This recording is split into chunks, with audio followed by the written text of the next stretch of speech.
ಅಲ್ಲು ಅರ್ಜುನ್ ಮುಂದೆ ಇರೋದು ಈಗ ಎರಡೇ ಆಯ್ಕೆ ಬರುತ್ತೆ. ಅಲ್ಲು ಅರ್ಜುನ್ ವಿಚಾರಕ್ಕೆ ಸಂಬಂಧಪಟ್ಟಂತೆ ಎರಡೇ ಆಯ್ಕೆ. ಒಂದು, ಮಧ್ಯಂತರ ಜಾಮೀನು ಪಡೆಯೋದಕ್ಕೆ ಪ್ರಯತ್ನ ಪಡೋದು, ಒಂದು ಇಂಟರಿಮ್ ಬೇಲ್ ಕೊಟ್ಬಿಡಿ ಸ್ವಾಮಿ ವಿಚಾರಕ್ಕೆ ಸಂಬಂಧಪಟ್ಟಂತೆ ಅಂತ ಹೇಳಿ. ಮತ್ತೊಂದು, ಪ್ರಕರಣ ರದ್ದಾಗಬೇಕು ಅಂತ ಕೋರಿ ಮನವಿಯನ್ನು ಕೂಡ ನಟ ಮಾಡಲಿದ್ದಾರೆ. ಮಾಡ್ತಾರೆ ಅದನ್ನು. ಈ ಕೇಸ್ ರದ್ದು ಮಾಡಿಬಿಡಿ ಸ್ವಾಮಿ, ಏನು ಇಂಟೆನ್ಷನಲ್ಲಿ ಮಾಡ್ತೀವ ನಾವು ಇದನ್ನು, ಯಾರೋ ಸತ್ರ ನಮಗೆ ಲಾಭ ಇದೆಯಾ ಅದರಿಂದ ಅಂಥೇಳಿ ಗಾಂಧಿ ಆಸ್ಪತ್ರೆಯಲ್ಲಿ ಒಂದು ಕಡೆ ಪೊಲೀಸ್ ಬಿಗಿ ಭದ್ರತೆ ಕೂಡ ಅಲ್ಲಿ ಏರ್ಪಡಿಸಲಾಗಿದೆ. ಸಹಜವಾಗಿ ಅಲ್ಲೂ ಕೂಡ ಅಲ್ಲು ಅರ್ಜುನ್ ವೈದ್ಯಕೀಯ ಪರೀಕ್ಷೆ ನಡೆಯುತ್ತಲ್ಲಿ. ಗಾಂಧಿ ಆಸ್ಪತ್ರೆಗೆ ಇದೀಗ ಅಲ್ಲು ಅರ್ಜುನ್ ಬರ್ತಾರೆ. ಇನ್ನೇನು ಕೆಲವೇ ಕ್ಷಣಗಳಲ್ಲಿ ಅರ್ಜುನ್ಗೆ ವೈದ್ಯಕೀಯ ಪರೀಕ್ಷೆ ಕೂಡ ಅಲ್ಲಿ ನಡೆಯಲಿದೆ. ಆಯ್ಕೆ ಇಷ್ಟೇ, ಪ್ರಕರಣ ರದ್ದು ಮಾಡಿಬಿಡಿ ಅಂತ ಕೇಳೋದು. ಇಲ್ಲಾಂದರೆ ನಾನು ಒಂದು ಬೇಲಾದರೂ ಕೊಡಿ, ನಾನು ಬಂದಿನಲ್ಲಿ ಇರೋಕ್ಕಾಗಲ್ಲ, ವಿಚಾರಣೆ ಏನಾದರೂ ಮಾಡಿ ನಾನು ಫೇಸ್ ಮಾಡ್ತೀನಿ, ನಾನು ದೇಶ ಬಿಟ್ಟು ಹೋಗಲ್ಲ, ಊರು ಬಿಟ್ಟು ಹೋಗಲ್ಲ, ನಾನು ಆ ಥರ ಹೋಗುವಂತಿದ್ದರೆ ನಾನು ತಿಳಿಸ್ತೀನಿ ಅದ್ರ ಬಗ್ಗೆ. ನಾನೊಬ್ಬ ಜವಾಬ್ದಾರಿಯುತ ನಾಗರಿಕ ಇದ್ದೀನಿ, ಒಬ್ಬ ನಟ ಇದ್ದೀನಿ, ಕೋಟ್ಯಾಂತರ ಜನ ಅಭಿಮಾನಿಗಳಿದ್ದಾರೆ, ಸೊ ನನಗೊಂದು ಅವಕಾಶ ಕೊಡಬೇಕು ತಾವು ಅಂತ ಕೂಡ ಕೋರ್ಟ್ನ ಮುಂದೆ ಕೇಳಿಕೊಳ್ಳಬಹುದು ಅಲ್ಲು ಅರ್ಜುನ್.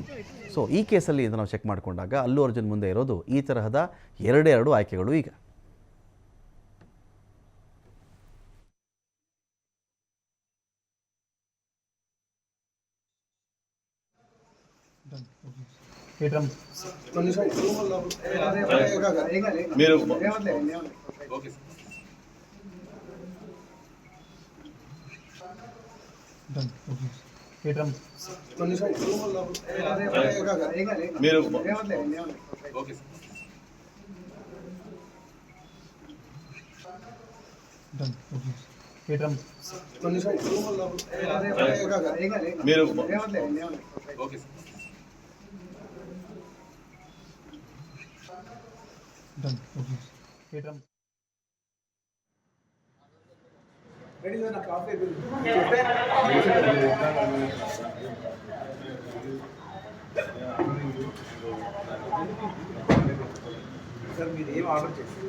ನೋಡಿ, ಪುಷ್ಪವನ್ನು ಒಂದು ಮೆಗಾ ಹಿಟ್ ಆಗಿತ್ತು, ದೊಡ್ಡ ಮಟ್ಟದ ಒಂದು ಹಿಟ್ ಆಗಿತ್ತು. ಅದು ನೋ ಡೌಟ್, ಯಾರಿಗೂ ಅನುಮಾನಗಳು ಬೇಡ ಅದರಲ್ಲಿ. ಆದರೆ ಪುಷ್ಪ 2 ಅಂದುಕೊಂಡಂತೆ ಆಗಲಿಲ್ಲ.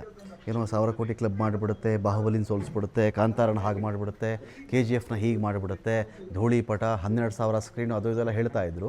ಬಟ್ ಇದೇನೋ ಇಲ್ಲಿವರೆಗೂ ಬಂದಿರೋ ಮಾಹಿತಿ ಪ್ರಕಾರ 300 ಕೋಟಿ ದಾಟ್ತಂಗಿಲ್ಲ, 300 ಕೋಟಿ ದಾಟ್ತಂತೆ ಇಲ್ಲ. ಅದು ಅಂದರೆ ಮಿಶ್ರ ಪ್ರತಿಕ್ರಿಯೆ ಇದೆ ಈ ಸಿನಿಮಾಗೆ ಸಂಬಂಧಪಟ್ಟಂತೆ. ಕೆಲವರು ಇದು ಚೆನ್ನಾಗಿದೆ ನೋಡಬಹುದು ಅಂತಾರೆ, ಕೆಲವರು ಫಸ್ಟ್ ಹಾಫ್ ಬಹಳ ಸ್ಲೋ ಆಯಿತು ಅಂತಾರೆ, ಸೆಕೆಂಡ್ ಹಾಫಲ್ಲಿ ಪರವಾಗಿಲ್ಲ ಅಂತಾರೆ, ಒಬ್ಬರು ಕ್ಲೈಮ್ಯಾಕ್ಸ್ ಚೆನ್ನಾಗಿದೆ ಅಂತಾರೆ, ಅಯ್ಯೋ ಈ ಸಿನಿಮಾಗೆ ಮಾತ್ರ ಬರಬಾರ್ದಪ್ಪ, ನೋಡೋಕ್ಕೆ ಆಗಲ್ಲ ಅಂತ ಕೆಲವರು ಮಾತಾಡ್ತಾರೆ. ಹಾಗಾಗಿ ಒಂದು ಮಿಶ್ರ ಪ್ರತಿಕ್ರಿಯೆ ಇರತಕ್ಕಂಥ ಸಿನಿಮಾ. ಈ ಸಿನಿಮಾ ಏನಾಯಿತು, ಕೆಲವೊಮ್ಮೆ ಹಾಗಾಗುತ್ತೆ. ಆ ಒಂದು ನಿರ್ಮಾಪಕರಿಗೋ, ನಿರ್ದೇಶಕನಿಗೋ, ನಟನಿಗೋ ತಾನು ಬರೆದಂಥ ಎಕ್ಸಾಮ್ ಹೇಗಿರುತ್ತೆ ಅಂತ ಅವ್ನಿಗೆ ಚೆನ್ನಾಗಿ ಗೊತ್ತಿರುತ್ತೆ. ಅವನಿಗೆ ಕೆಲವು ಮಕ್ಕಳಿಗೆ ತಾವು ಎಕ್ಸಾಮ್ ಬರೋದು ಬಂದಮೇಲೆ ಏನು ನನ್ನ ಹಣೆ ಬರಹ ಈ ಸಲ ಎಕ್ಸಾಮಲ್ಲಿ ಅಂತ ಅವ್ರಿಗೆ ಗೊತ್ತಿರುತ್ತೆ ಚೆನ್ನಾಗಿ.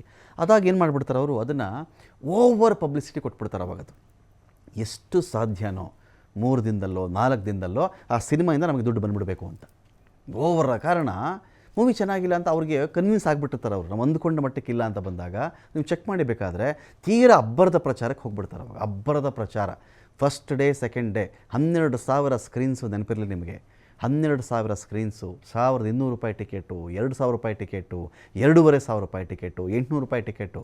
ಬೆಂಗಳೂರಲ್ಲಿ ಬಿಡಿ ಅನೇಕ ಥಿಯೇಟರ್ಗಳು ಖಾಲಿ ಹೊಡಿತಾ ಇತ್ತು, ಅದು ಬೇರೆ ವಿಚಾರ. ಯಾಕೆಂದರೆ ನಾವು ಅದನ್ನು ತೋರಿಸಿದ್ವಿ, ಅದ್ರ ಬಗ್ಗೆ ವರದಿ ಕೂಡ ಮಾಡಿದ್ವಿ. ಟಿಕೆಟ್ನ ದುಡ್ಡು ಜಾಸ್ತಿ ಇಡೋದು ಬೇರೆ, ಜನ ಆ ದುಡ್ಡು ಕೊಟ್ಟು ಕೊಂಡುಕೊಂಡು ಥಿಯೇಟ್ರಿಗೆ ಬಂದು ಸಿನಿಮಾ ನೋಡೋದು ಬೇರೆ. ಎರಡು ಬೇರೆ ಬೇರೆ ಪ್ರಕ್ರಿಯೆಗಳವೆರಡು ಕೂಡ ಒಂದೇ ಅಲ್ಲ. ಟಿಕೆಟ್ ದುಡ್ಡು ಜಾಸ್ತಿ ಮಾಡಿಬಿಟ್ರು ಅಂದ ತಕ್ಷಣ ಏನೋ ದೊಡ್ಡ ಕ್ರೇಜ್ ಇದೆ, ಜನ ಎಲ್ಲ ಬಂದು ಸಿನಿಮಾ ನೋಡ್ತಾ ಇದ್ದಾರೆ ಅಂತ ಯಾರು ಭಾವಿಸ್ಬೇಕಾಗಿಲ್ಲ. ಥಿಯೇಟ್ರ್ಗಳು ನಾವು ಬುಕಿಂಗ್ಸ್ ಚೆಕ್ ಮಾಡಿಕೊಂಡಾಗ ಅರ್ಧಕ್ಕರ್ಧ ಥಿಯೇಟ್ರ್ ಖಾಲಿ ಹೊಡಿತಾ ಇತ್ತು. ಅನೇಕ ಕಡೆ 800 ರೂಪಾಯಿ ಟಿಕೆಟ್ ಇರೋದು ಕೂಡ ಖಾಲಿ ಇತ್ತು. ಅದೇನಾಗುತ್ತೆ, ಆ ಸಿನಿಮಾ ತಂಡಕ್ಕಂತ ಒಂದು ನಂಬಿಕೆ ಇಲ್ಲದೆ ಇದ್ದಾಗ ನಾವು ಲಾಸ್ ಮಾಡ್ಕೊಳ್ಬಾರ್ದು. ಇದರಲ್ಲಿ ಫಸ್ಟ್ ಡೇ ಇಟ್ಸ್ ಸೆಲ್ಫ್ ಒಂದು 3 ಶೋ 4 ಶೋಗಳಲ್ಲೇ ನಾವೇನು ದುಡ್ಡು ಹಾಕಿರ್ತೀವೋ ಅದು ಬಂದುಬಿಡ್ಬೇಕು ನಮಗೆ ಅಂತ ಒಂದು ಕ್ಯಾಲ್ಕುಲೇಷನ್ಸಲ್ಲೂ ಇರ್ತಾರೆ. ಸಿನಿಮಾ ಅಂದುಕೊಂಡಂತ ಆಗಿಲ್ಲ. ಸೊ ಇದಕ್ಕೇನಾಗುತ್ತೆ, ಇವೆಲ್ಲ ಪಬ್ಲಿಸಿಟಿ ಸ್ಟಂಟ್ಸ್ ಅಂತ ಕರೀತಾರೆ. ಇದನ್ನು ಒಂದೊಂದು ಪ್ರಚಾರ ಮಾಡುವಂಥ ಒಂದು ತಂತ್ರ ಇವೆಲ್ಲವೂ ಕೂಡ. ಯಾವ ಮೂವಿಯ ಬಗ್ಗೆ ಅವ್ರಿಗೊಂದು ಕಾನ್ಫಿಡೆನ್ಸ್ ಇರಲ್ವೋ ಅತಿಯಾಗಿ ಪ್ರಚಾರ ಮಾಡ್ತಾರೆ.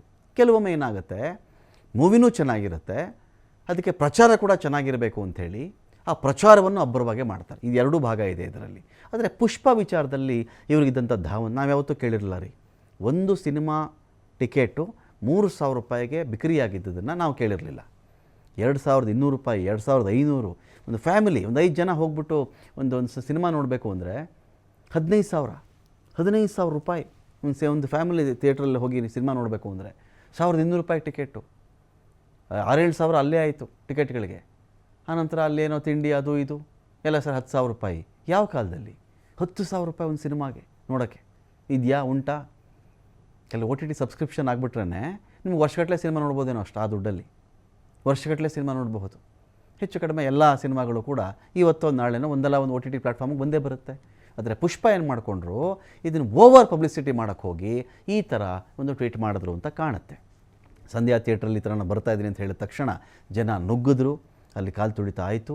ಮಹಿಳೆಯೊಬ್ಬರು ಸತ್ತು ಹೋಗ್ಬಿಟ್ರು. ಪರಿಹಾರ ನಾನೊಂದು 25 ಲಕ್ಷ ಕೊಡ್ತೀವಿ ಅಂತ ಇವ್ರು ಹೇಳಿರಬಹುದು. ಆದರೆ ಪರಿಹಾರ ಆ ತಾಯಿಯನ್ನು, ಮನೆಗೆ ತಾಯಿಯನ್ನು ಮತ್ತು ಆ ಗಂಡನಿಗೆ ಹೆಂಡತಿಯನ್ನು, ಅವರ ಅಪ್ಪ ಅಮ್ಮನಿಗೆ ಮಗಳನ್ನು ತಂದು ಕೊಡುತ್ತಾ? ಅದು ಸಾಧ್ಯನೇ ಇಲ್ಲ. ನೋಡಿ, ಆ ಮಹಿಳೆ ನೋಡಿ ಗಂಡನಿಗೆ ಯಕೃತ್ ದಾನ ಮಾಡಿದ್ರಂತೆ ಅವರು.